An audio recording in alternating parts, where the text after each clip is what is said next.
Meile õpetatakse sageli, et kui sind tõeliselt miski kõnetab, siis tekib ka motivatsioon. Ja kui sa suudad seda hoida, siis liigudki sirgjooneliselt soovitud tulemuseni. Alguses see võibki töötada. Uus idee, värske eesmärk või innustav plaan sütitab meis elevuse, soovi ja tunde, et nüüd hakkan tegutsema. Meil on energia, selgus ja tahe liikuda. Aga peagi jõuab kohale elu ise. Ootamatud segajad, argipäevane väsimus, ebakindlus või lihtsalt mugavus. Esialgne hoog raugeb ja siis tundub, et midagi on valesti, et motivatsioon kadus või ma pole piisavalt pühendunud.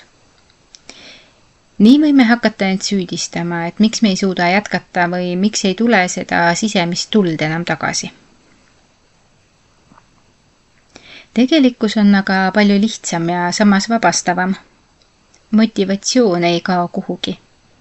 Ta lihtsalt ei ole algallikas. Tegelikult sünnib püsiv motivatsioon tegevuse sees, mitte selle ees. Kui sa istud ja ootad, et motivatsioon tuleks enne, kui tegutsema hakkad, võidki jääda ootama. Inimaju ei ole üles ehitatud nii, et inspiratsioon kannab meid läbi kogu protsessi.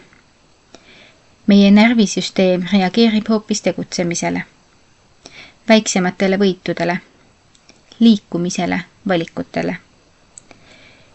Iga tehtud samm, ükskõik kui väike, annab sulle tunde, et ma suudan. See tunne toob endaga kaasa tahte edasi minna ja just see ongi uus motivatsioon.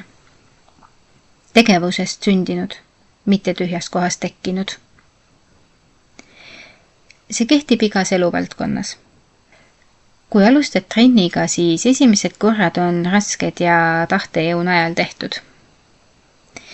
Aga keha hakkab vastu peegeldama. Sa tunned end tugevamana, ärksamana ja ühel hetkel ei pea sa enam end sundima, sest motivatsioon on tagasi.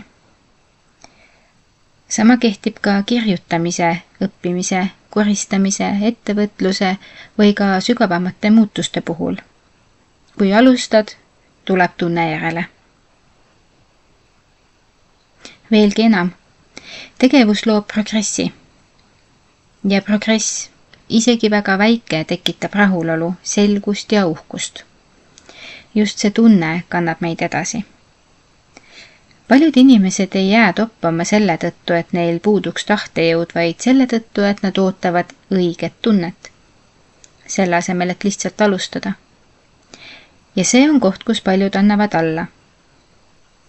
Mitte sellepärast, et nad ei suuda, vaid sellepärast, et nad usuvad, et peaksid end teisiti tundma, enne kui liikuma hakkavad. Seega, kui sa tunned, et sul pole praegu motivatsiooni, ära oota. Küsi endalt hoopis, mis on see üks väikene asi, mida ma saan praegu teha? Kas see on ühe lause kirjutamine? Kas see on 5-minutiline jalutuskäik? Üks kõne, mida oled edasi lükanud? Laud, mis ootab koristamist või lihtsalt äratuskella seadmine hommikuks? Tee see ära. Ja sa märkad, liikumine ise annab hoogu juurde. Tegevus on nagu tuld hõõgav süsi. Kui sa puhud, siis leek tõuseb. Siis alles tuleb päris motivatsioon. Aitäh ja peatse kuulmiseni!